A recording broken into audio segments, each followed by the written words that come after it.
Hello, everyone. I am Rispund, and today, John from the channel FuhNaff has posted their entire FNAF timeline.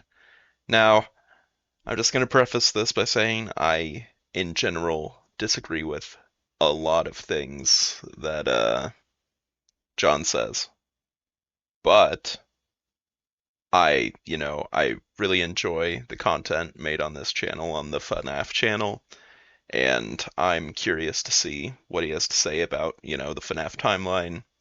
Um, I have some general ideas about some things that'll be discussed. I'm going to pause throughout to give my thoughts and, stuff I agree with, stuff I disagree with, so on and so forth. So with all of that said, let's get straight into the video. It's an hour long. She can dance. She can sing. All back, all of them, together. They're only auto-generated. Okay. Five Nights at Freddy's is a franchise with over a decade's worth of content, spanning countless games, books, and now a movie. There's a reason that no matter whose timeline you watch, they all look different. Making a FNAF timeline is not easy. There are so many ways you can interpret this story, and I mean, yeah, and it's starting to fade in now, but I entirely agree. There's no good, one way to interpret this series. I mean, Five Nights at Freddy's came out 10 years ago, and we're still debating what year it takes place in. Like, does it take place in 1989, 1993, 1991, 2000, 2003? It just goes on and on and on. It's been 10 years, and we still have no good answer. So, yeah. this is mine. So let's start at the beginning.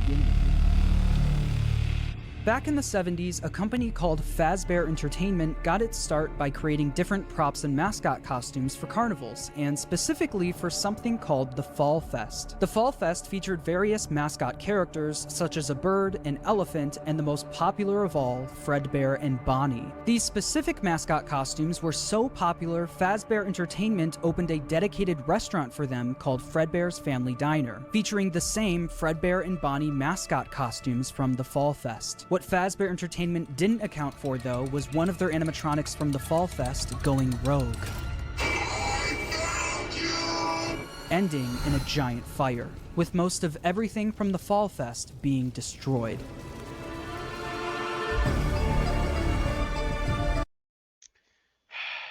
Okay, we're already starting with a bit of assumption. I think the fire is a reasonable assumption to make. The help wanted to,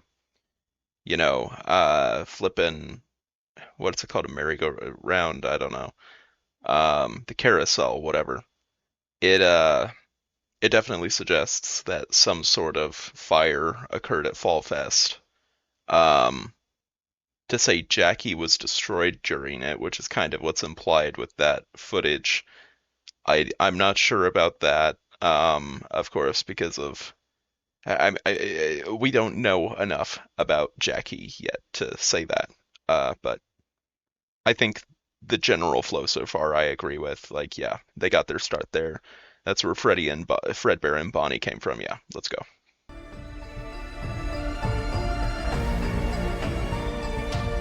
Also, the production value is insane. Like, it's unreal.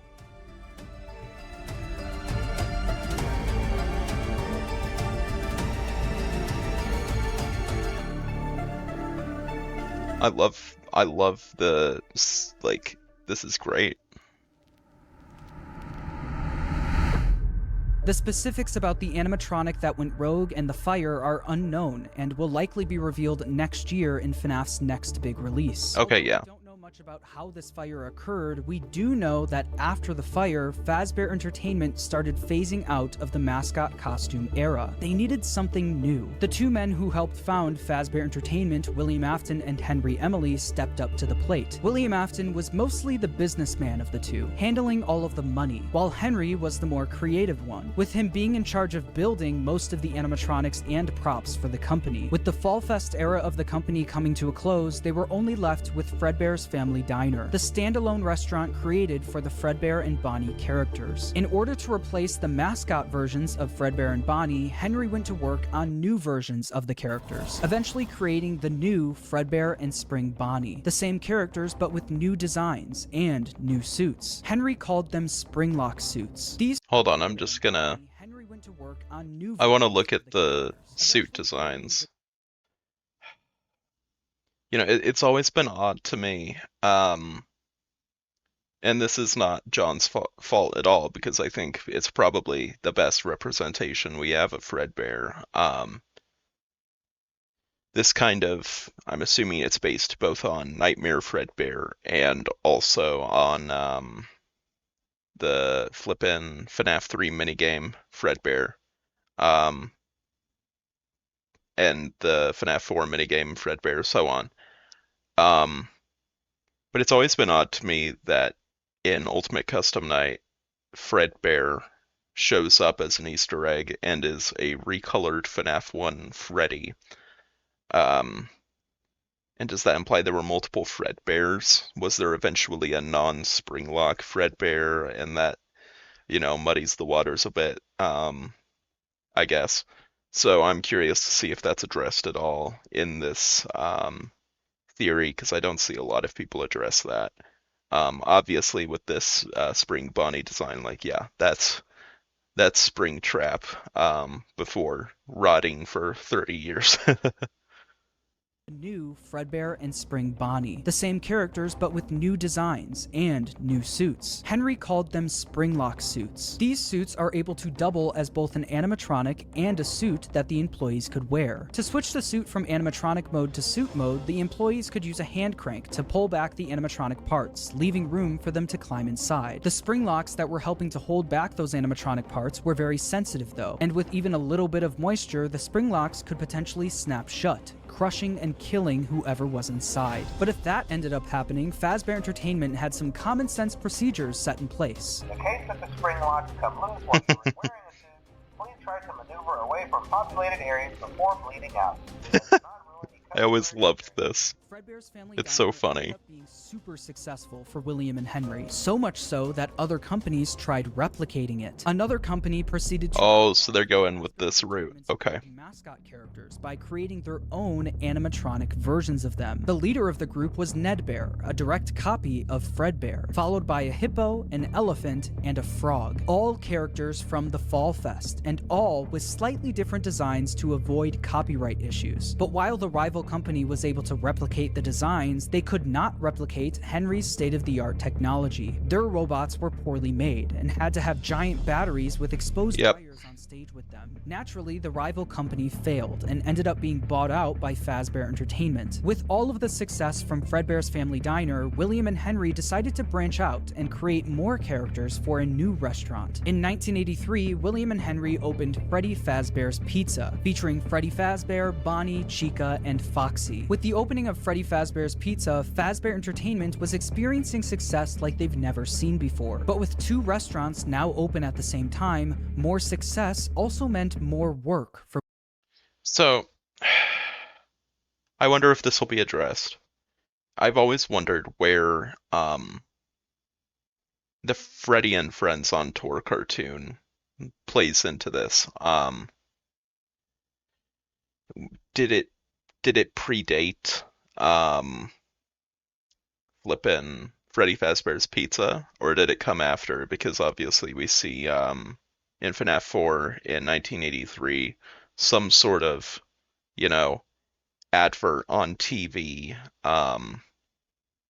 It's either a show or advert, but we also have the strangely the toy animatronics present in literal toy form, which somehow includes, Funtime Foxy in 1983 and, the original FNAF 4 gang, alongside Fredbear's Family Diner.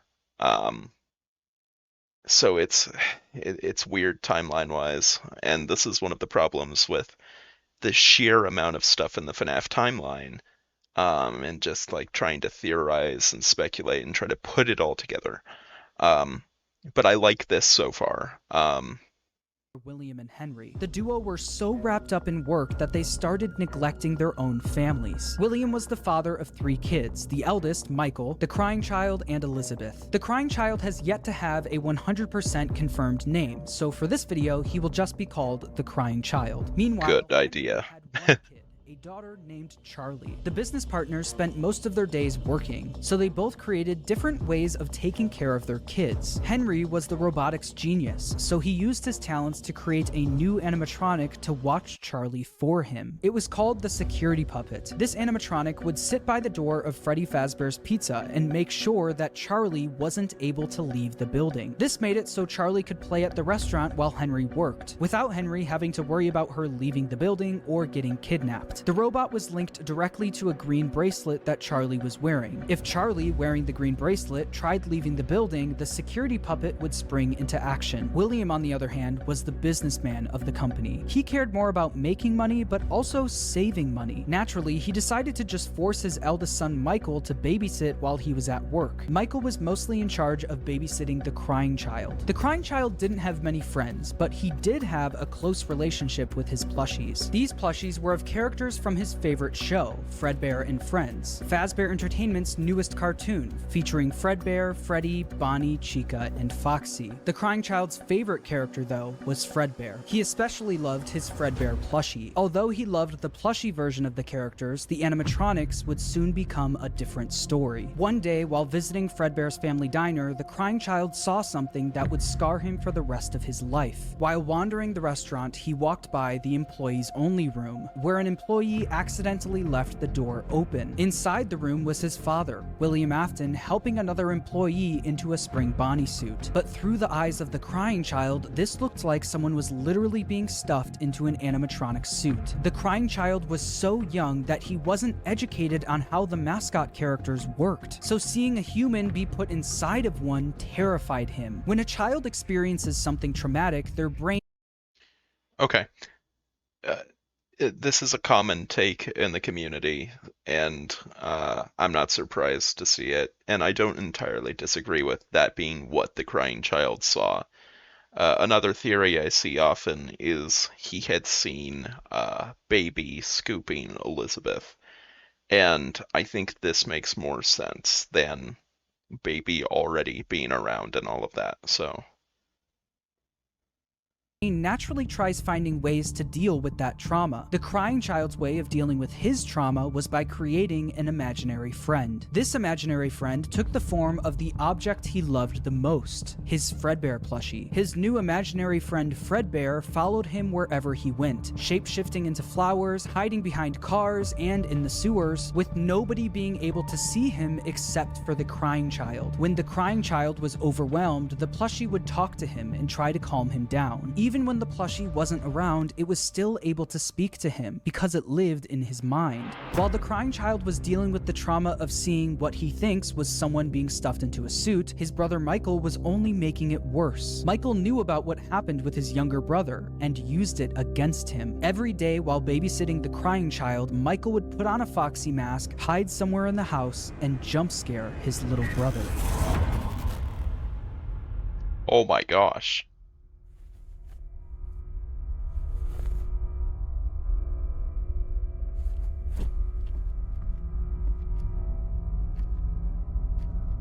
It's interesting that they're using a different layout than the FNAF 4 nights, but instead are looking at something a little closer to the minigames.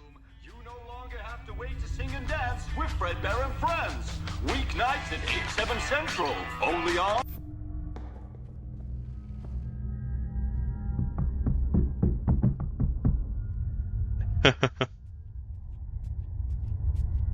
He's gonna pop out.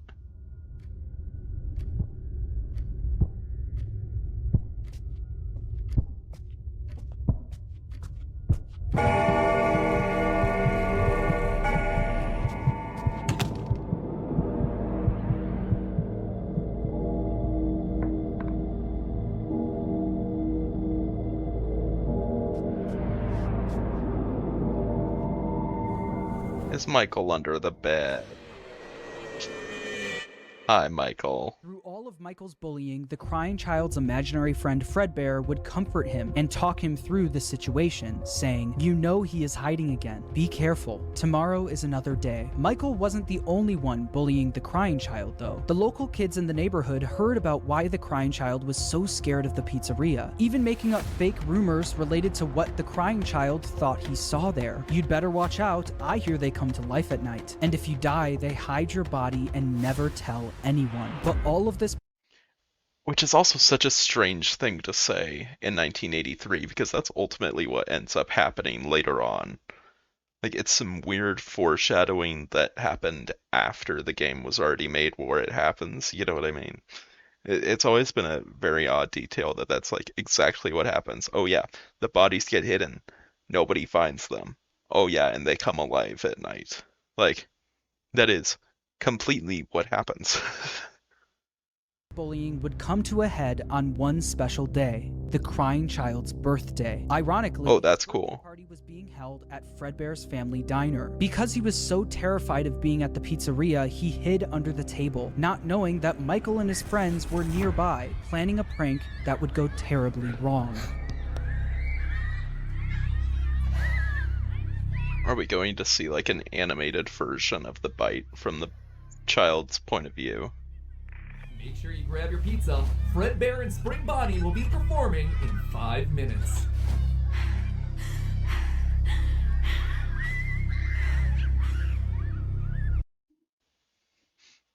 Hold on. I can't tell. Was that Matt Pat? Fredbear and Spring Bonnie will be performing in 5 minutes. It kind of sounds like Matt Pat. I wouldn't be surprised.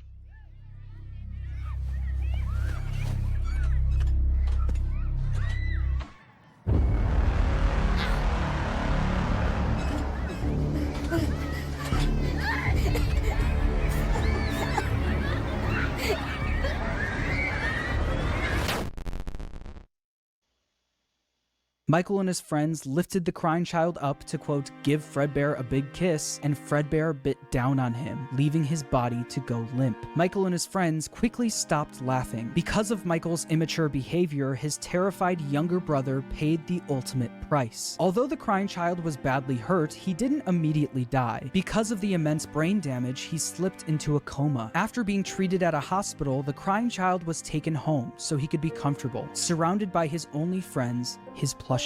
In the crying child's final moments, Michael decides to apologize for what he's done, saying, "Can you hear me? I don't know if you can hear me. I'm sorry." After Michael speaks, the crying child's imaginary friend Fredbear, created out of the trauma he experienced, continues doing what it's done the whole time. It comforts him, saying, "You're broken. We are still your friends. Do you still believe that? I'm still here. I will put you back together." This would be the final thing the crying child hears before he dies. The crying child's spirit would then live on in the Fredbear suit, the thing that took his life. The crying child's death wasn't just Okay, so we are going to go that route. Got it. All right. I was curious if we were gonna go like Shatter Victim or if we were gonna do he's in Fredbear. Okay. Okay. I can live with that. just an accident. It was directly caused by Michael's recklessness. This is something that Michael could potentially face jail time for, so it needed to be covered up. Since the crying child was being kept at home, no one else knew that he ended up passing away. So William and Michael ended up burying the crying child's body in the middle of the woods where no one would find him. Yeah, but people would have come around asking, like, what happened to your kid? Like, you can't just hide that he's, like, dead, right? I don't know. No tombstone, no flowers, just a pile of dirt, an unmarked grave, and a lifetime's worth of guilt that Michael would have to live with. Shortly after the I thought they were gonna pan to the box. shut down, and Fredbear was completely wiped from existence. The Fredbear and Friends TV show turned into Freddy and Friends on Tubi. Okay. The Fredbear and Spring Bonnie There you Spring go. Suits also ended up being moved into the back room of Freddy Fazbear's Pizza, mainly being used as spare suits if one of the Freddy's animatronics broke down. The death Okay. So then that does raise the question I brought up earlier.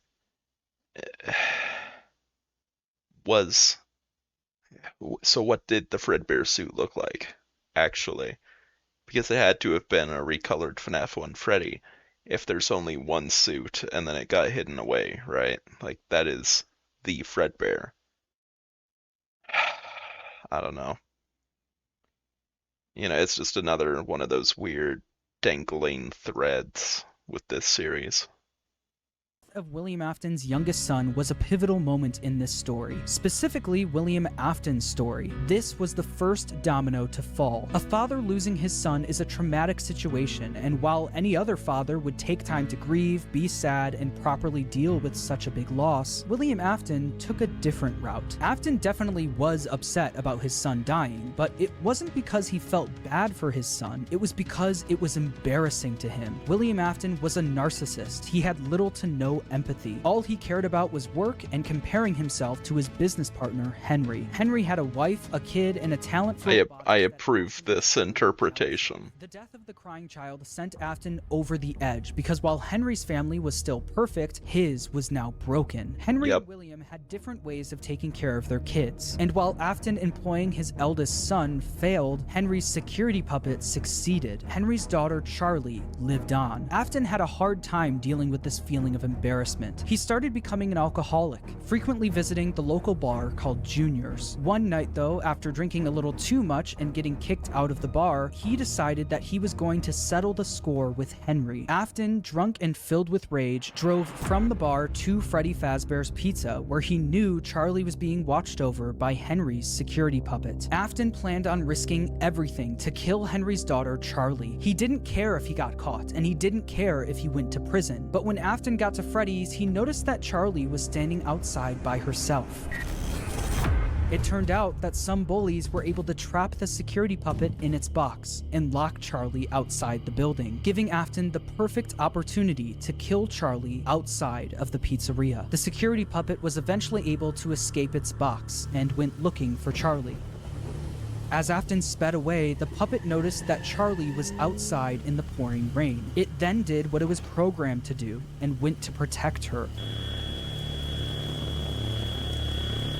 But as the puppet got closer to Charlie's body, the rain started making it short circuit. It was forced to crawl its way over to her until the rain got to be too much, and the puppet shut down right next to Charlie's body. While Charlie and the puppet lay lifeless next to each other, Afton was speeding home, driving right past where he buried his son and the bar he got kicked out of. When Afton got home, he was met with his wife sitting in the living room watching TV, and Michael in his bedroom. Afton was a drunk and abusive father, and fully blamed Michael for what happened to his youngest son. Mrs. Afton tells him to leave Michael alone because he's had a tough day, but Afton doesn't listen. He goes over to Michael's room and pounds on the door, only for the door to be locked. He then makes his way around the house to try and find a way in from the outside, but once he gets to Michael's bedroom window, he notices that it's broken, and Michael was gone. Michael was so upset by what he did to his brother that he would sometimes see visions of Fredbear appear and disappear. Tonight, Fredbear appeared outside his bedroom window, and it almost felt like his brother was calling out to him from beyond the grave. This would happen frequently, and every time it did, Michael would run to the spot where they buried his younger brother, only to find that nothing had changed. His younger brother was still gone and buried in the ground. Afton knew Michael did this often, saying, "Ran off to that place again. He will be sorry when he gets back." The guilt of killing his younger brother haunted Michael in his real life, but also in his dreams. Michael would constantly... Okay, I'm going to say it now because I have a feeling I'm going to start disagreeing with the interpretation. But I agree with this interpretation of Midnight Motorist and, what's going on with the mound and Michael and all of that. How he got here, I'm not super sold on, like, oh, they just buried him in the woods and didn't tell anyone. Like, it's... I feel like at that point they could have just buried him. Like, I don't know. It's very odd to think that nobody would have come around questioning, especially Henry. But beyond that, I agree with the other takes on the situation. But now that we're getting into dreams, I'm a little concerned because I think that the Didophobia nightmare gas or whatever is probably what happened with Michael. But we'll see what's said. have nightmares about the animatronic that took his brother's life. These were the exact same nightmares his younger brother used to have every night. Now, it's time to him. I disagree, but that's fine.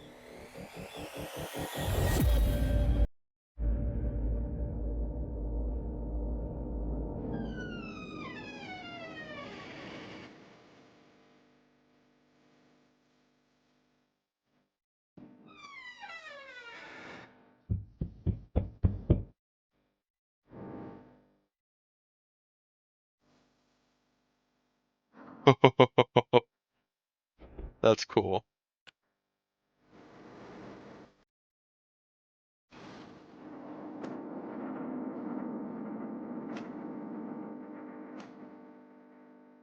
Oh, I love that. Oh, and Foxy's in the flippin' closet. Don't do it.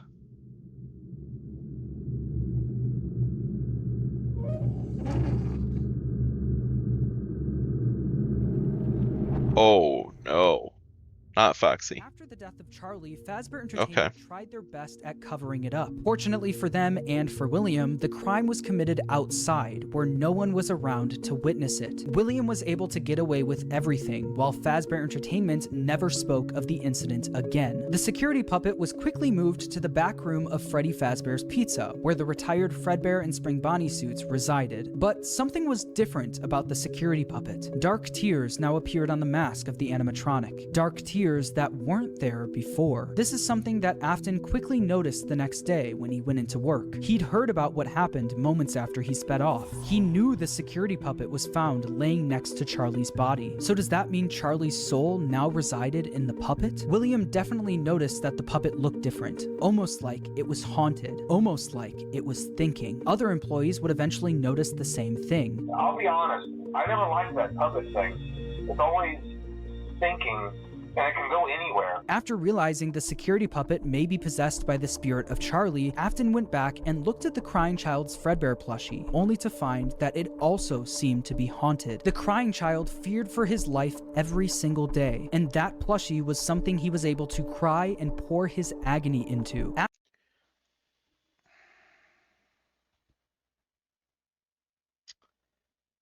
That's an interesting take.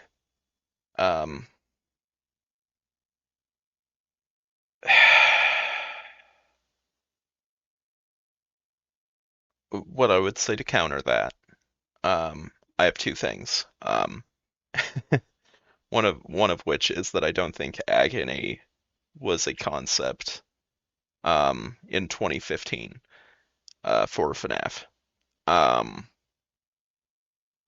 Other than that, an actual whole like in-universe thing, we do know that there was a Fredbear plushie with a walkie-talkie in the sister location bunker, which would be very odd if William or whoever was not talking through the plushie.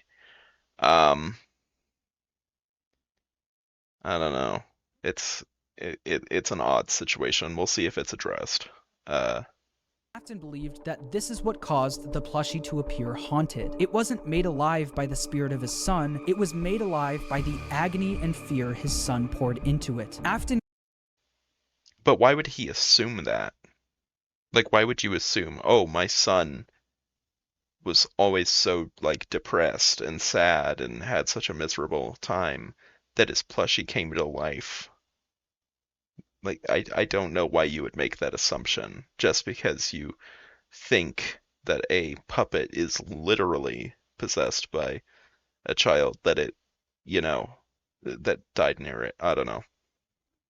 quickly became obsessed with the concept of haunted objects, and more specifically, the power of human emotion. He needed to find out if this is something he could take advantage of. Afton then used all of his money he made from Fredbear's and Freddy Fazbear's Pizza to build a giant underground facility directly under his house. It was here that he would try to recreate what happened with his son, to recreate the fear and agony he experienced. In order to do this, Afton didn't take any chances. He needed to replicate exactly what his son went through every day. In order to do this, Afton built a replica of his house underground, along with his son's daily walk to Fredbear's family diner. He also built a makeshift bedroom where he could force kids to have the same nightmare every night. Afton would sit in his office watching Just random kids?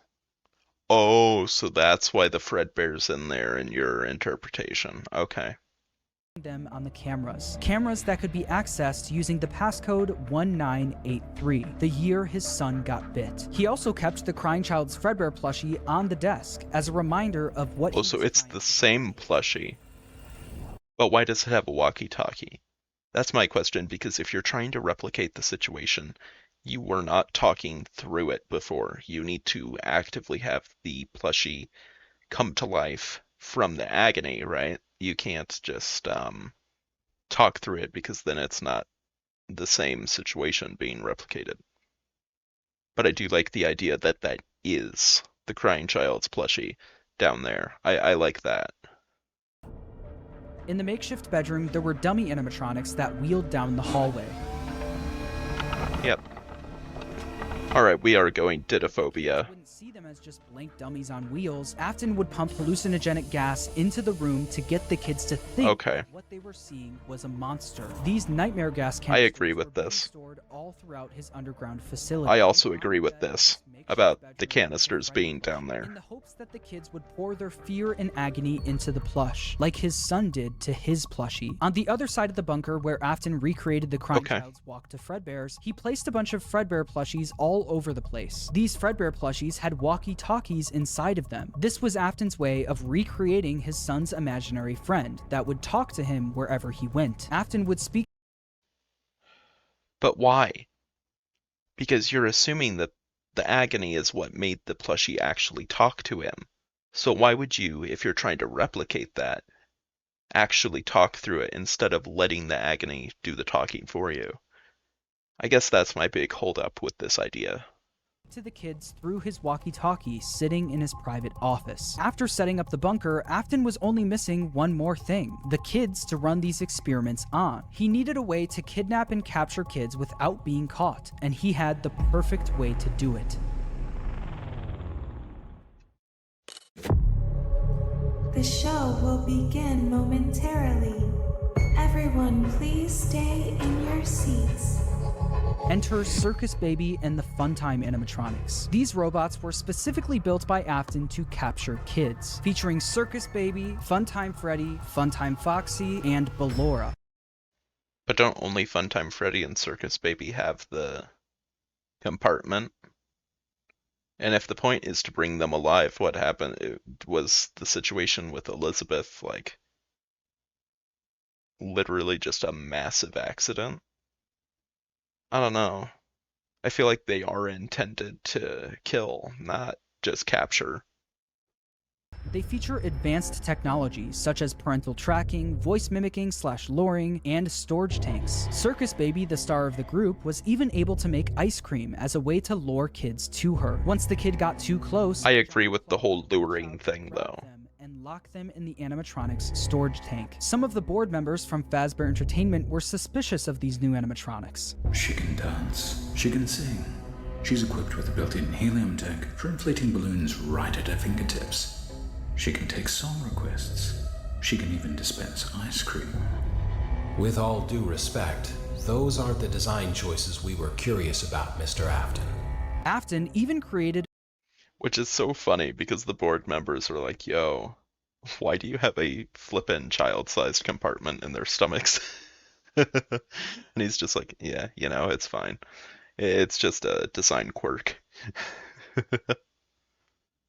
a new restaurant for these animatronics called Circus Baby's Pizza World. Elizabeth, William Afton's daughter, was fascinated by Circus Baby. All she wanted to do was play with her, but Afton wouldn't let her. Daddy, why won't you let me play with her? We let the other children go see her. Why won't you let me go? He strictly told her to stay away from the animatronic, but one day, she didn't listen. On the opening day of Circus Baby's Pizza World, another domino would fall in Afton's life, and Elizabeth would soon be the victim of his terrible misdeeds. I can do something special. Did you know that? I can make ice cream. although I only did it once. What a wonderful day, though. I was in a small room with balloons and a few tables. I would always count the children. I'm not sure why. They usually played together in groups of 2 or 3. There were 4, then 3, then 2, then 1. Time to play.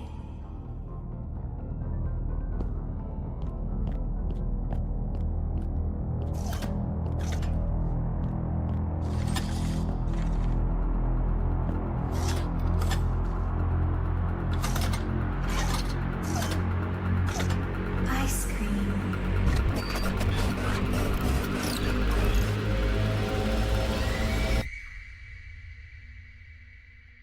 I love that they used the haywire sound from There was one. FNAF AR. I was no longer myself.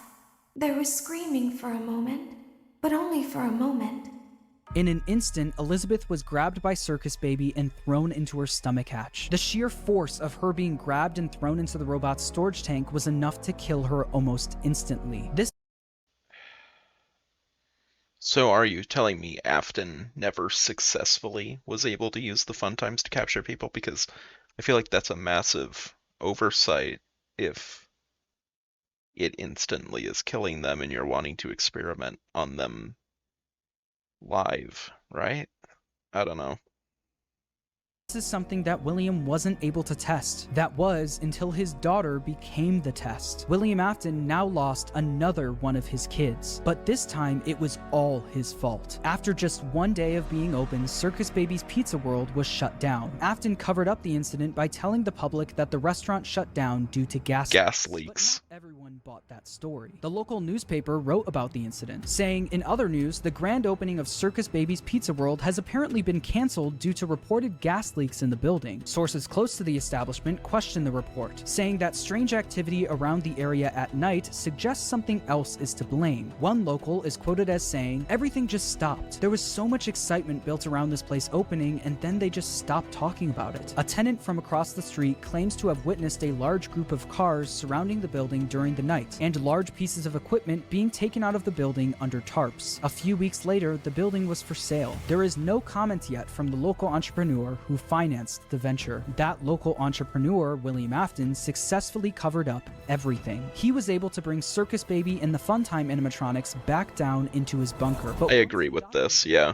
something was different about Circus Baby. One distinct feature about Circus Baby was her blue eyes. But what once was blue eyes now were green, the same color as Elizabeth's. In that moment, he knew that his daughter's soul attached itself to the robot. Her soul lived on in Circus Baby. Afton knew that the way Charlie went on to possess the puppet was sloppy, and it was hard to recreate without getting caught. But what if the kids' bodies were hidden where no one would ever look? What if, just like his daughter, their bodies were stuffed into the animatronics? For Afton, Elizabeth's death quickly went from just another inconvenience to a scientific breakthrough. Afton was one step closer to harnessing the power of life itself. But one successful experiment wasn't enough. Just like the fear experiments he built in the bunker, he needed to replicate exactly what happened. He needed to recreate the accident, and he knew exactly how he was going to do it. Using the Funtime animatronics again wasn't an option. Circus Baby's Pizza World was shut down, and the public was already getting too suspicious of the animatronics. But he didn't need the Funtime animatronics. He was going to run the experiment himself. On June 26, 1985, William Afton made his way to Freddy Fazbear's Pizza. There, he would put on the old Spring Bonnie suit from Fredbear's to lure 5 kids into the back room. Took a swim with my new friend. Didn't care, I jumped right.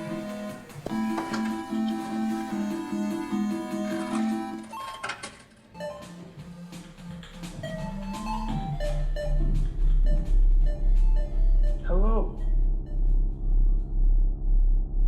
Looking for a friend? The water's clear, come swim with me. The production value here is wild.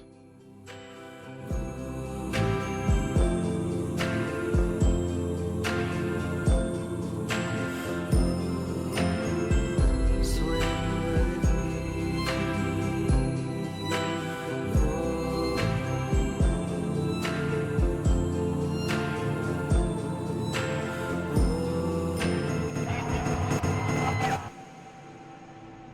One by one, Afton killed them and stuffed their bodies into the animatronics. Susie was first, being stuffed into Chica. Gabriel went into Freddy, Jeremy into Bonnie, Fritz into Foxy, and then there was Cassidy, who went into Fredbear, aka Golden Freddy. At this point, Afton had no idea that the crying child spirit was in Golden Freddy, so he didn't think twice about shoving Cassidy in there. The way Afton killed Cassidy, though, was different from the rest. Freddy, Bonnie, Chica, and Foxy were just regular animatronics.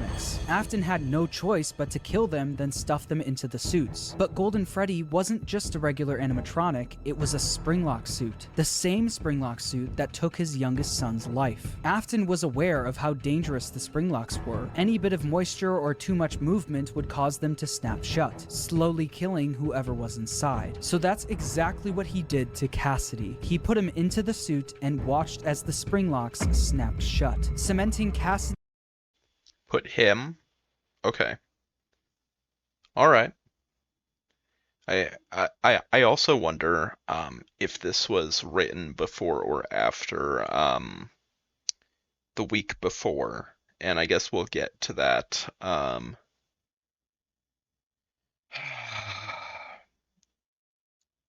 don't know if it's just a general like thing, but I feel like it's fairly well accepted that, you know, Cassidy was a girl, but I don't know. I could be wrong. I might have been misinterpreting the line, right? He put him into the suit. No, put him into the suit. Okay.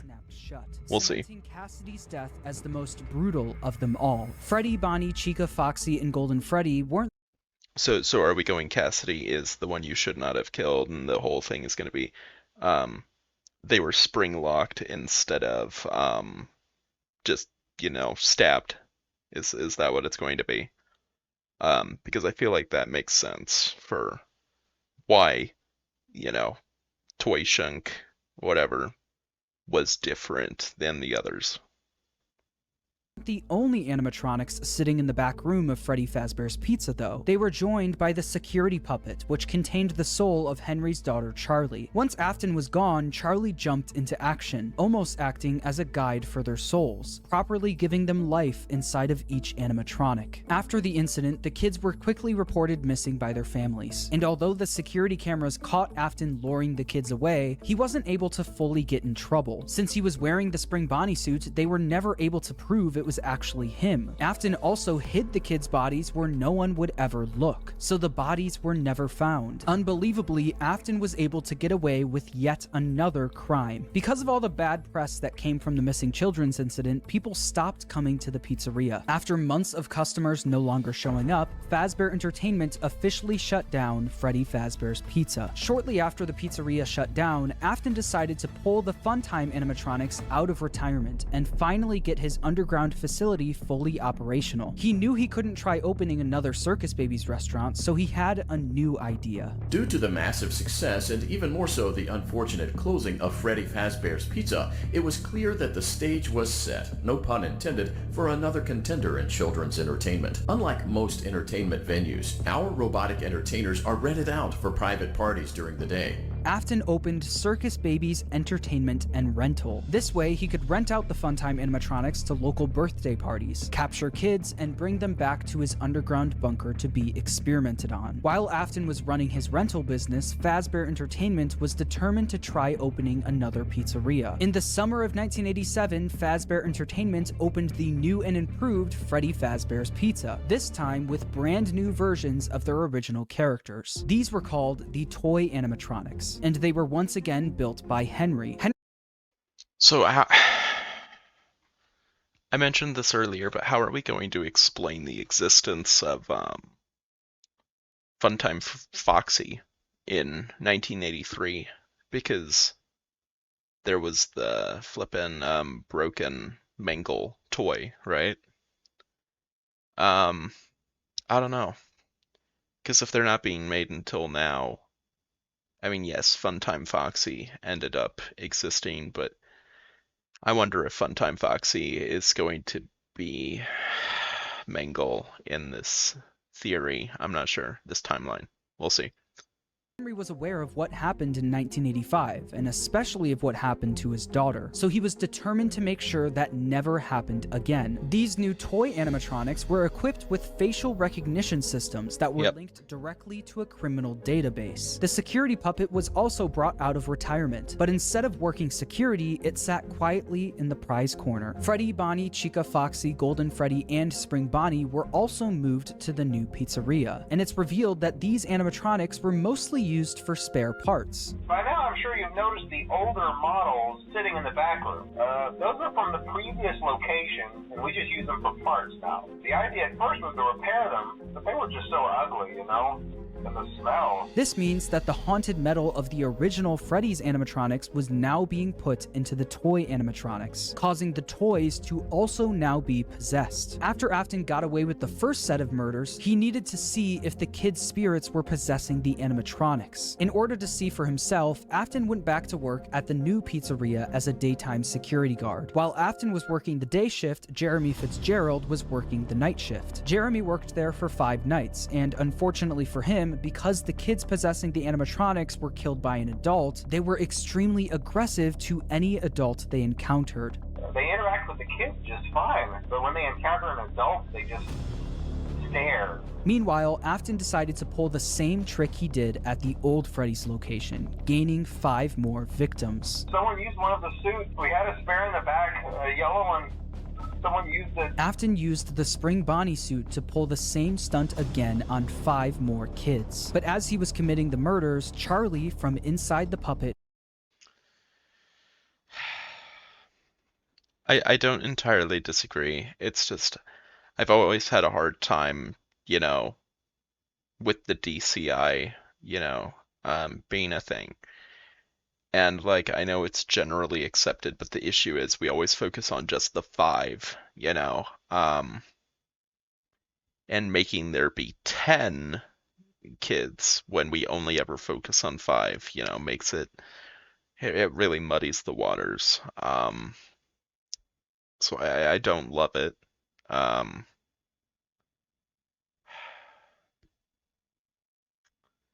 don't know. Was actively trying to save the kids. She tried enlisting the help of the other animatronics, but it was too late. Afton had already finished what he started. Not only that, him seeing the puppet and Freddy walking around the pizzeria trying to stop him was all the proof he needed that his experiments were successful. The kids he put into the original suits were haunting the animatronics. But there was one problem. Afton knew that the haunted metal of the endoskeletons was the key to everything, but the animatronics were trapped at the pizzeria. There was no way he could bring them back to his underground bunker. He couldn't get to the animatronics if the pizzeria was still open and active, so he needed to find a way to make sure the pizzeria shuts down and fast. Instead of stuffing the new set of victims into the toy animatronics, he decided to leave the kids out in plain sight, scattered throughout the... Oh, okay. So they're not going, maybe they're not going to possess anything. They just, because like I know, yeah, there's the extra set of victims, but we never really talk about them. So it's kind of weird. This was a guaranteed way to get the pizzeria shut down. A few hours after Afton committed the murders, Jeremy Fitzgerald showed up for his night shift, unaware of what happened that day. Hello. What on earth are you doing there? Didn't you get the memo? The place is closed down, at least for a while. Listen, just finish your shift. It's safer than trying to leave in the middle of the night. We have one more event scheduled for tomorrow, a birthday. You'll be on day shift. Wear your uniform. Stay close to the animatronics and make sure they don't hurt anyone, okay? The next day, during Jeremy's day shift, one of the animatronics bit him in the head. This was infamously known as the bite of 87. I love that it cut between the numerous. I think it's pretty clear, though, that it was Foxy, based on the week before, making a comment on, oh, well, you know, Foxy's not known to have bitten any kids, with emphasis on kids, implying Foxy's bitten an adult. But yeah, I like that, you know, you left the ambiguity, because it is still, you know, we don't know for sure. Meanwhile, Afton successfully got the pizzeria shut down. The local newspaper wrote about the incident, saying after being open only a few short weeks, Freddy Fazbear's Pizza is closing its doors. The new animatronics will be scrapped due to possible malfunctions. However, the original characters are being kept in hopes of a possible reorganization of the company. Since the toy animatronics were now being scrapped, he knew he could get away with taking their endoskeletons. But he also knew that he couldn't risk showing his face at the pizzeria again, so he got his oldest son Michael to do the work for him. William was easily able to get Michael to do whatever he wanted. William was abusive and manipulative, while Michael was haunted by the guilt of what he did to his younger brother. Because of this, Michael basically acted as William's puppet. Michael showed up for the night shift at the now closed Freddy Fazbear's Pizza under a code name, Fritz Smith. At the end of his shift, he would successfully steal the toy animatronics endoskeletons for his father, causing him to get fired his first day on the job due to tampering with the animatronics. As it said in the local newspaper, while Fazbear and odor. scrapped the toy animatronics, the original Freddy, Bonnie, Chica, and Foxy were going to be fixed up and reused. And that's exactly what they did. After the 1987 Freddy's location shut down, they opened yet another location, this time using the exact same building as the first Freddy Fazbear's Pizza. As you can imagine, this didn't work out great for the business. People already had a bad impression of Fazbear Entertainment, so using the same building that the original murders took place in didn't help business. Customers barely showed up to the new pizzeria, leading it to shut down by the end of 1993. Although this was bad news for Fazbear Entertainment, this was great news for William Afton. Afton was able to acquire the endos of the toy animatronics, but that wasn't enough. He needed all of the haunted endoskeletons, especially the ones in the original animatronics. Once the pizzeria shut down, Afton came up with the plan to steal the endos from the animatronics. Each pizzeria was designed with something called a safe room. As always, if there is ever an emergency, please go to the designated safe room. Every location is built with one extra room that is not included in the digital map layouts programmed into the animatronics or security system. This room is hidden to customers, invisible to animatronics, and is always off camera. This room was hidden from guests and invisible to the animatronics. Afton would use this to his advantage, luring each of the animatronics to the safe room and dismantling them one by one. The kids possessing these animatronics were the same kids he lured into the back room all those years ago. He planned to use the same trick to lure the same kids all Which, you know, plays into Afton's line from the movie. Symmetry, my friend. It's disturbing that he did it twice. over again.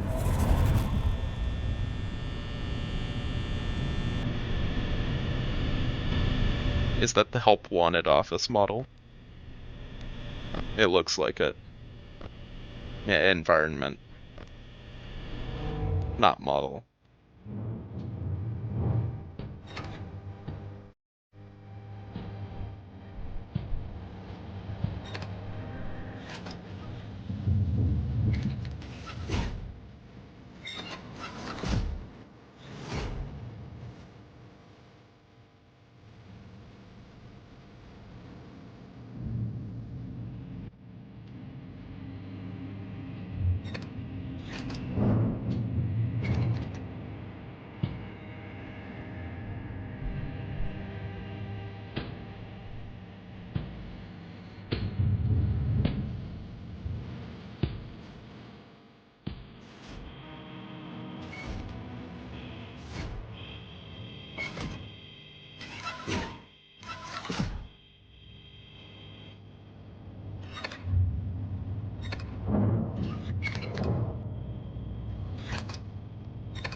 Once he finished dismantling each animatronic and stealing their endoskeleton, he brought them down to his underground bunker, where he would melt them all down into one liquid substance called Remnant. Not only did Afton rob these kids of their lives, he would use their souls long after they're gone for his own personal gain.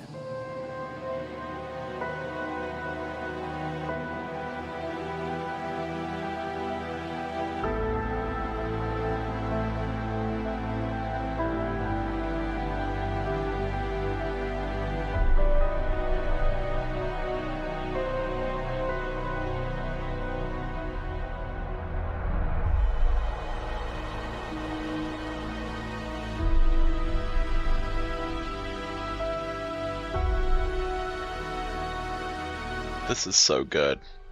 Like, it's so well made.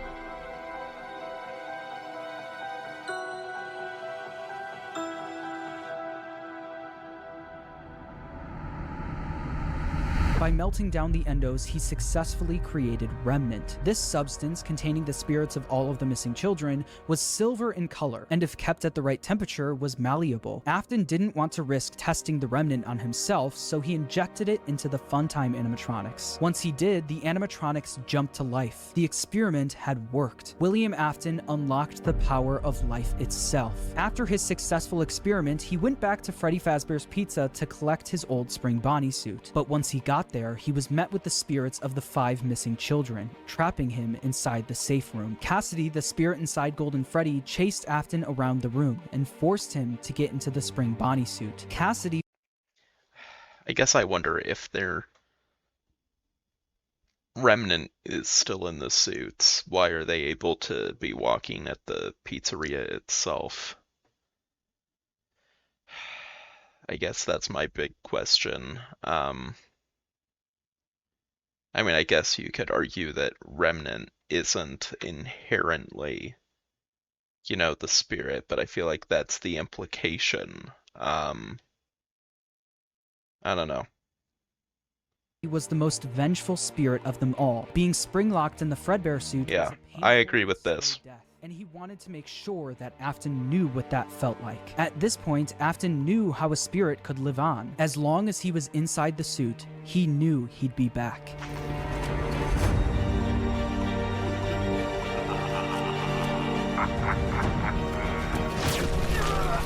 Oh, and we're using the Into the Pit audio.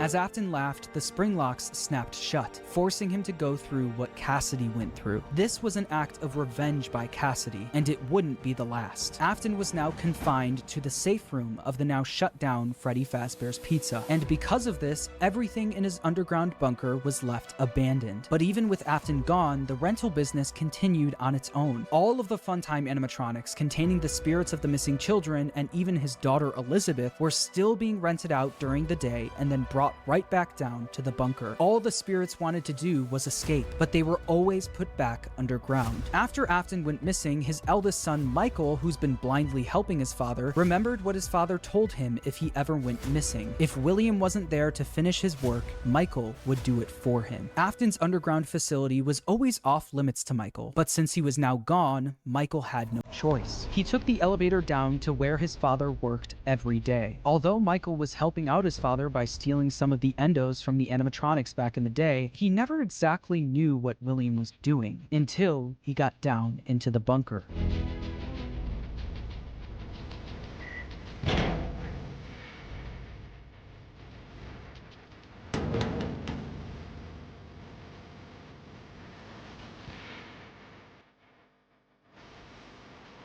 Over the several days he visited the bunker, he learned more about what his father was up to. He learned about the massive facility his father built, complete with multiple rooms conducting fear experiments. He learned the truth behind the Funtime animatronics and how they were actually designed to kidnap kids. And he learned through the voice of Baby.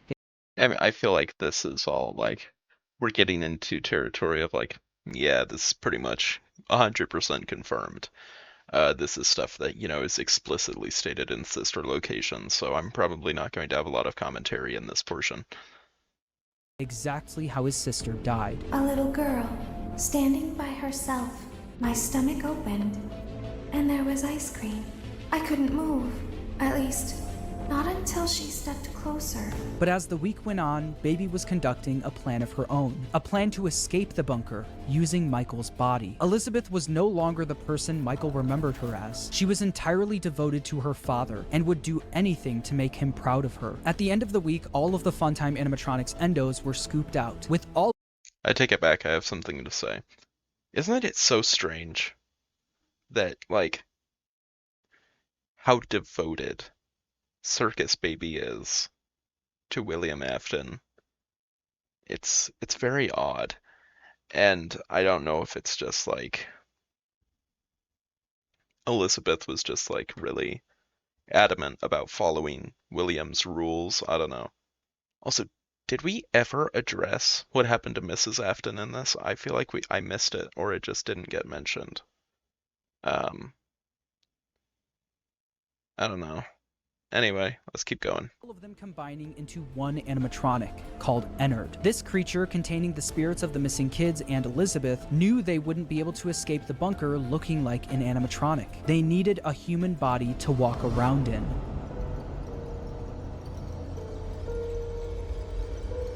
You are in the scooping room now. Funtime Foxy has already been here today. Funtime Freddy has already been. Aw, rip Bon Bon. Alora has already been here today. Bon Bon was also there. You'd better mention Bon Bon. Circus Baby has already been here today.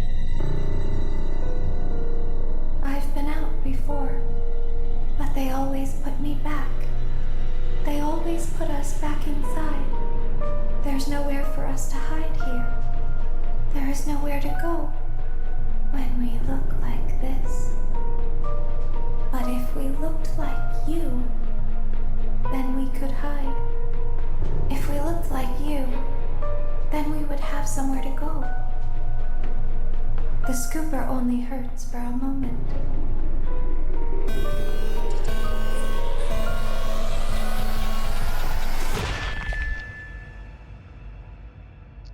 Rest in pepperonis. Scooped out and replaced by Ennard, helping all of Rick us Astley. escape the facility. With every passing day after this happened, Michael looked more and more like a walking zombie. His skin was starting to turn purple, and people started to notice. Michael's body was no longer a good disguise for Ennard, so Ennard ejected itself from Michael. But because the scooper was also a remnant injector, when Michael Afton was scooped, he was also injected with remnant. The remnant made it so even after Ennard was gone, he was still able to survive. With Michael now back in full control of his body, he had a new mission. Although he did, one way or another, successfully free his sister from the underground facility, he also learned about all of his father's terrible misdeeds. His loyalty to his father turned to disgust. It was time for him to end all of this. Father, it's me, Michael. I did it. I found it. It was right where you said it would be. They were all there. They didn't recognize me at first, but then they thought I was you. And I found her. I put her back together, just like... I mean, in fairness, if we are applying agony to the, timeline here, by mentioning the Fredbear plushie being imbued with agony, we could also argue that Michael, his agony is what allowed him to live on. Just throwing that out there. You asked me to. She's free now. But something is wrong with me. I should be dead, but I'm not. I've been living in shadows. There is only one thing left for me to do now. I'm going to come find you. I'm going to come find you. Michael would spend years searching for his father with no luck, until a new ad in the local newspaper caught his attention. Someone decided to open something called Fazbear's Fright, the horror attraction. Local amusement park is... It's really interesting that there's only 14 minutes left to discuss, Pizzeria Simulator, Help Wanted, Security Breach Ruin, and Help Wanted 2. Getting ready to scare your socks off with a new attraction based on the unsolved mysteries of Freddy Fazbear's Pizza. Featuring actual relics from the decades-old pizzeria, this new attraction is guaranteed to bring back your childhood in the worst possible way. I love that. Profit wasn't bad enough, they also went back to the old pizzerias and collected any objects they could find to put on display at the attraction. Michael immediately applied for the job of the security guard with the sole intention of burning the place to the ground. When he got there, he saw the remnants of his past, the shells of all of the animatronics, missing every single one of their endoskeletons. He knew they could only find the shells of the animatronics because he and his father stole they took the endos. Years ago, leaving only the shells behind. On day 2 of That's a nice connection. we got word that they found a real animatronic. You're not gonna believe this. We found one. A real one. This real animatronic ended up being his father, still inside the Spring Bonnie suit he died in decades ago. Even though his father was now in the building with him, he still decided to go through on his plan, all in an effort to end his father once and for all. Michael then rigged the wiring in the building to catch fire, burning the horror. Sorry, I just yawned. Inside. I scratched my head and then yawned.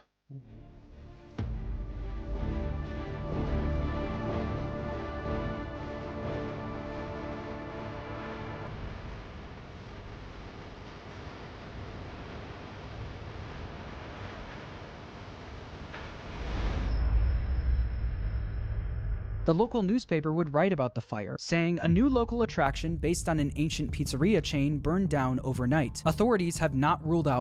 Can we just talk about how random it is to just have like a Freddy bobblehead as the picture associated with the like establishment burning to the ground, with Springtrap in the background, no less.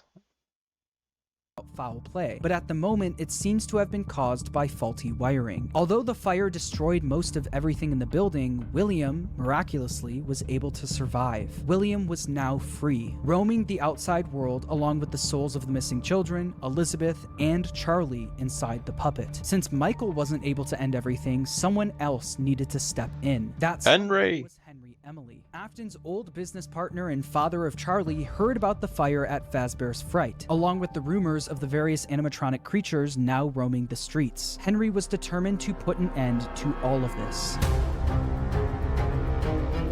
It's only now that I understand the depth of the depravity of this creature, this monster that I unwillingly helped to create. As if what he had already done wasn't enough. He found a new way to desecrate, to humiliate, to destroy. As if the suffering wasn't enough. The loss of innocence, the loss of everything to so many people. Small souls trapped in prisons of my making, now set to new purpose, and used in ways I never thought imaginable. He lured them all back to a familiar place, back with familiar tricks. He brought them all together. Are they still aware? I hope not. It keeps me awake at night. I could make myself sleep, but seeing it visualized alongside his speech, you know, really makes it more clear. But then one that I let bleed out to cause all of this. He set some kind of trap. I don't know what it was, but he led them there again. He overpowered them again, and he robbed them of the only thing that they had again. I don't know how those tiny breaths of life came to inhabit those machines, but they will never find rest now, not like this.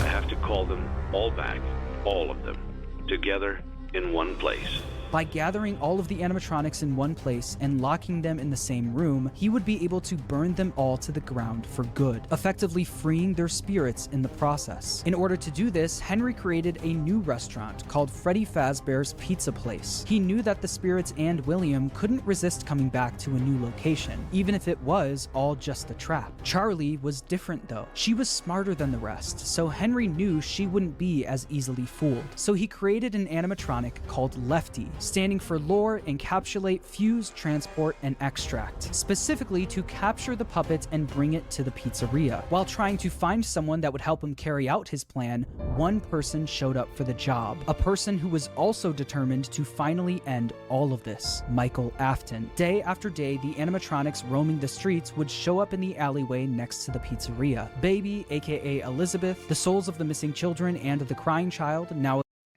I take it we're not going to talk about Carney and how Carney is almost definitely Lefty, right? Like, a Fall Fest animatronic being repurposed, so on. Like, that uses the exact same design as Lefty. It makes sense. I generally like that theory. Also, there's 9 minutes left, and we have a lot of ground to cover. Let's see how this goes. Appearing as Molten Freddy, Charlie and Lefty, and his father, William, all showed up in the back alley. Michael would then collect each animatronic and throw them into a facility under the pizzeria, designed to be a maze with no exit, where the animatronics would roam around without even knowing they're trapped, until the end of the week, where they would all be burned to the ground. With all of the souls, including William himself, now in one place, Henry's plan was in motion. As far as Elizabeth and William were concerned, this was a good thing. All of this remnant now in one place was all that they wanted, until Henry stepped in. You played right into our hands. Did you really think that this job just fell out of the sky for you? No, this was a gift for us. You gathered them all together in one place, just like he asked you to. All of those little souls in one place, just for us. A gift. Now we can do what we were created to do and be complete. I will make you proud, Daddy. Watch, listen, and be full. Connection terminated. I'm sorry to interrupt you, Elizabeth, if you still even remember that name, but I'm afraid you've been misinformed. You are not here to receive a gift, nor have you been called here by the individual you assume, although you have indeed been called. You have all been called here, into a labyrinth of sounds and smells, misdirection, and misfortune. A labyrinth with no exit, a maze with no prize. You don't even realize that you are trapped. Your lust for blood has driven you in endless circles, chasing the cries of children in some unseen chamber, always seeming so near, yet somehow out of reach. But you will never find them. None of you will. This is where your story ends. And to you, my brave volunteer, who somehow found this job listing not intended for you.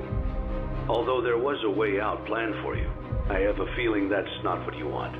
I have a feeling that you are right where you want to be. I am remaining as well. I am nearby. This place will not be remembered, and the memory of everything that started this can finally begin to fade away, as the agony of every tragedy should. And to you monsters trapped in the corridors, be still, and give up your spirits. They don't belong to you. For most of you, I believe there is peace, and perhaps more, waiting for you after the smoke clears. Although for one of you, the darkest pit of hell has opened to swallow you whole. So don't keep the devil waiting, old friend. My daughter, if you can hear me, I knew you would return as well. It's in your nature to protect the innocent. I'm sorry that on that day, the day you were shut out and left to die, no one was there to lift you up into their arms, the way you lifted others into yours. And then, what became of you? I should have known you wouldn't be content to disappear. Not my daughter. I couldn't save you then, so let me save you now. It's time to rest, for you and for those you have carried in your arms. This ends, for all of us, in communication. Henry putting fire to the animatronics may have freed the spirits from the metal of the robots, but some of them still needed help actually moving on into the afterlife. This help would come from Charlie. She helped guide the spirits into the robots. Now she would help them move on. In the world of Five Nights at Freddy's, the way a spirit can move on is by them being put into a happy memory. The memory Charlie chose actually comes from the crying child and the day he got bit. Piece by piece, Charlie put that terrible, shattered memory back together. But this this time she would change it into a happy memory. Instead of the crying child getting bit on his birthday, Charlie changed it so that all of the missing kids and Charlie would celebrate him, giving him a giant birthday cake. By changing that terrible memory into a happy one and attaching all of the spirits to it, they were able to successfully pass into the afterlife.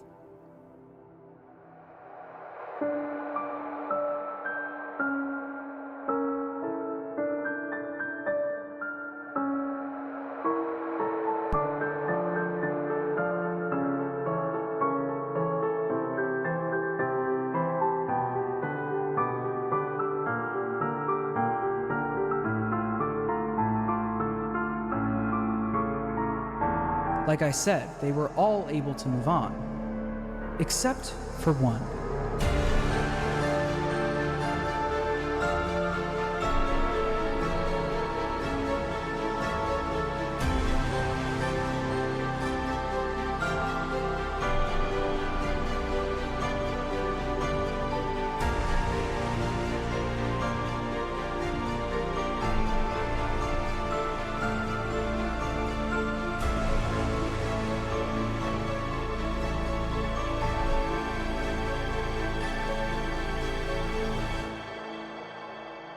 Cassidy, the most vengeful spirit of them all, wasn't done yet. He decided to attach his soul to Williams, making sure that William was unable to move on. By attaching his spirit to Williams, he was able to trap Afton in an endless loop of death. He made Afton relive every one of his terrible misdeeds. The fear experiments, his underground bunker, and the pizzeria where Cassidy was killed. Afton experienced all of this while being attacked and killed over and over again by all of the animatronics from his past. Every time an animatronic would attack him, Cassidy would be there, reminding him that the suffering will never end. We've only just begun. I will never let you leave.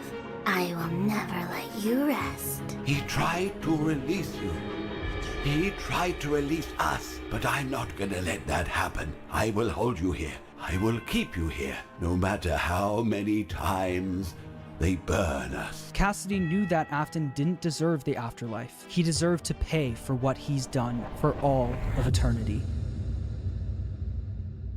But if you keep up with the franchise, you know that that's not the end of the story. Like I said at the beginning of the video, making a FNAF timeline is not easy, no matter what anyone says. In broad strokes, you can explain the basic plot, but once you get down to the motivations and the why of everything, you have to start filling in the blanks yourself. Some people who've helped me fill in the blanks that I'd like to shout out are Right Host for his theory about Cassidy being spring-locked in Golden Freddy. I think that makes a lot of sense and is really satisfying for the narrative. Also, I'd like to shout.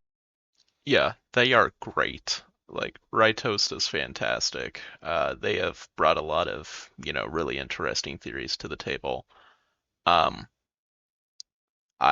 definitely would agree with the idea of Cassidy being spring locked and that being why we see the shaking Golden Freddy in the Ultimate Custom Night ending cutscene. And I'm assuming this is going to be a two-part thing. And the next video will cover the second storyline of FNAF, I guess. Shout out MatPat for his. Well, of course, MatPat.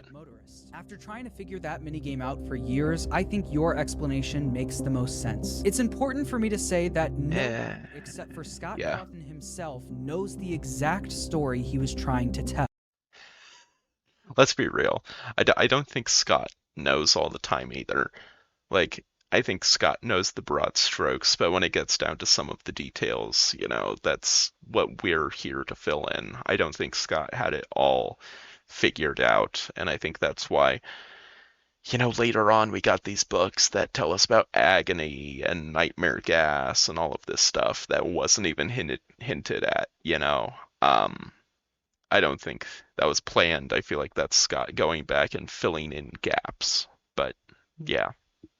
So please make sure to watch other people's timelines as well and come to your own conclusion on everything. And when the time is right, I'll be back to tackle the newer games in this franchise. Until then, make sure to subscribe, and thanks for watching.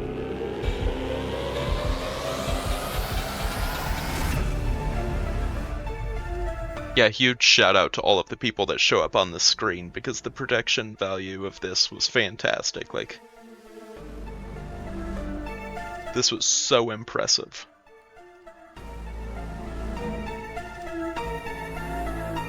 Oh, okay, yeah. Matt Pat did do voice acting. Okay.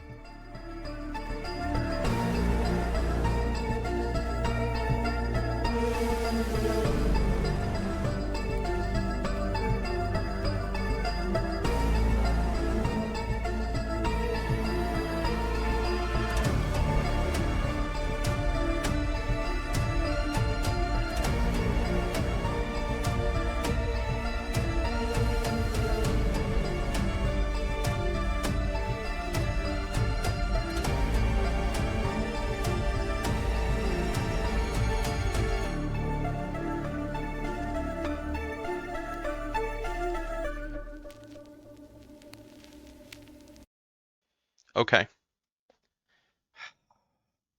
I have thoughts. I liked it. I disagreed with a lot of points, and I made those disagreements known, and it's entirely possible I'm wrong, but I explained why I thought maybe that piece of line of reasoning wasn't the strongest, and so on and so forth. In general, I think this is a solid interpretation of the FNAF timeline. I have seen some timelines that I just cannot get behind at all. I really liked Dual Process's timeline, um, but there were a lot of things in there that while I liked, I knew the evidence didn't ultimately land there all the time. Like, I really like the idea of the crying child being Cassidy and being the one you should not have killed, the vengeful spirit. But I know ultimately that in terms of overall evidence from additional media and everything, that doesn't quite line up. Uh,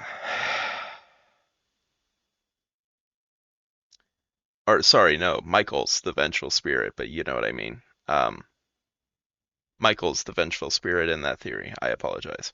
Um, I really like that and the lines of reasoning there were like, oh yeah, the Fredbear suit is the suit Michael gets stuffed into in Sister Location Night 4, and all of this stuff.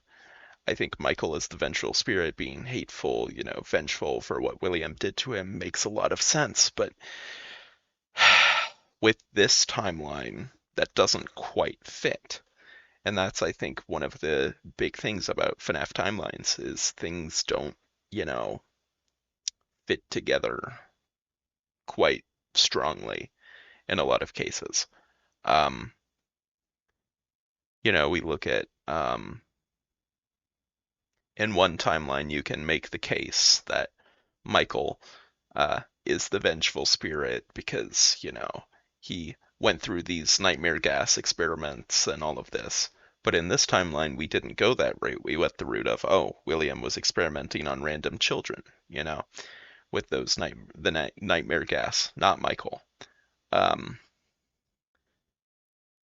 I've put out theory videos before, and I think I specifically said I think Michael was subjected to the nightmare gas. I made a video um, a while back before it kind of became like a big thing to talk about. It was just when the discussion was starting about what was the nature of Michael and William's relationship. There was a bit of a resurgence in that concept and discussing it, and I said that I thought that Michael, after the bite of 83, was put in the nightmare gas chambers from Didophobia, and that the reason that Michael helped William is because he didn't want to be sent back to those chambers. And I think that that's a very reasonable explanation for why Michael would even bother to help William. I get the abuse angle, but it kills two birds with one stone instead of just introducing, yeah, well, William was abusive. Like, yes, we know this, but also having the angle of, well, what was FNAF 4 generally? That gives us the explanation for both. But in terms of where this theory went, I really liked I really liked the structuring of the timeline. I still wonder how, Mangle plays into it because obviously there's the Mangle toy in 1983, and if the toys were created later and the fun times were created later, it makes it kind of iffy. And it was never really touched on if Mangle is Funtime Foxy. Uh, you know, there's a lot to think about when it comes to a Five Nights at Freddy's timeline. And obviously, this is only like half of the timeline because we still have a bunch of games to address. I assume there's going to be a part two. He alluded to it. Um,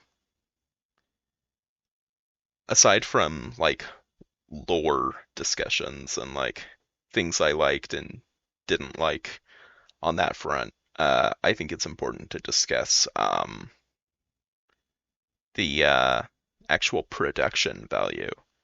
Um, the animations were incredible. Like the visualizations of these major events that we've only really heard about in phone calls in the games, and just like it was so well done. The animations were so high quality. It was so good. Um, and I think that I thought it was really impressive, and I think it's really cool that we're seeing a lot of these really talented Five Nights at Freddy's animators right now. Like we have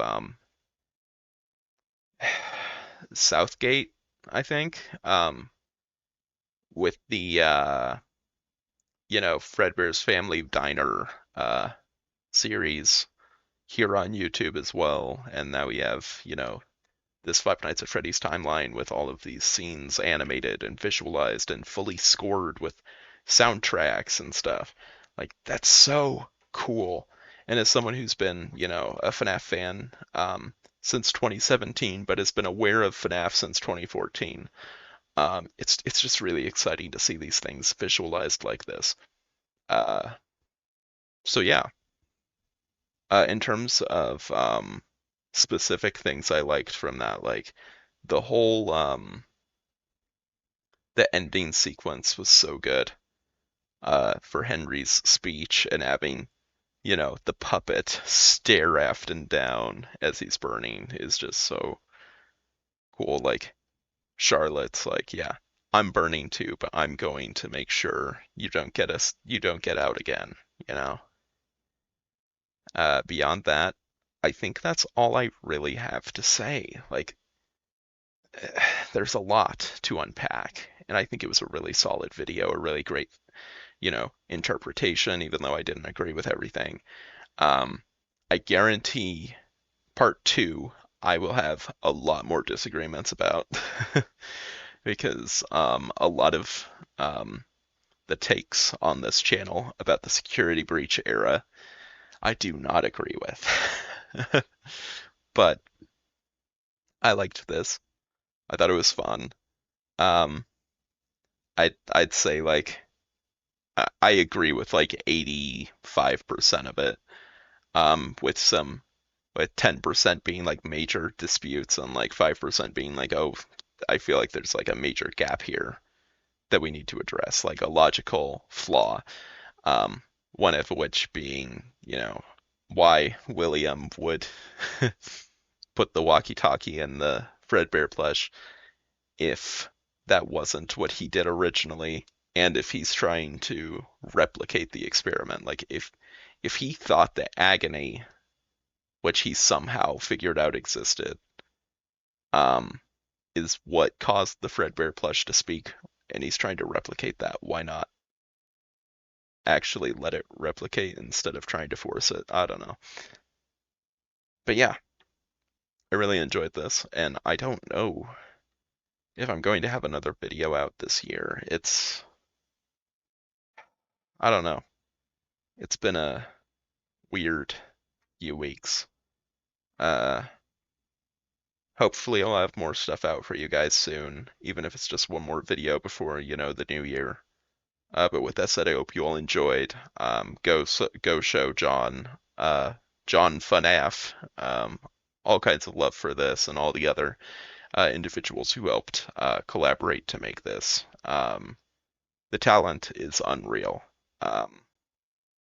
With that said, I hope you enjoyed, and I'll see you all next time. Farewell, and have a nice day.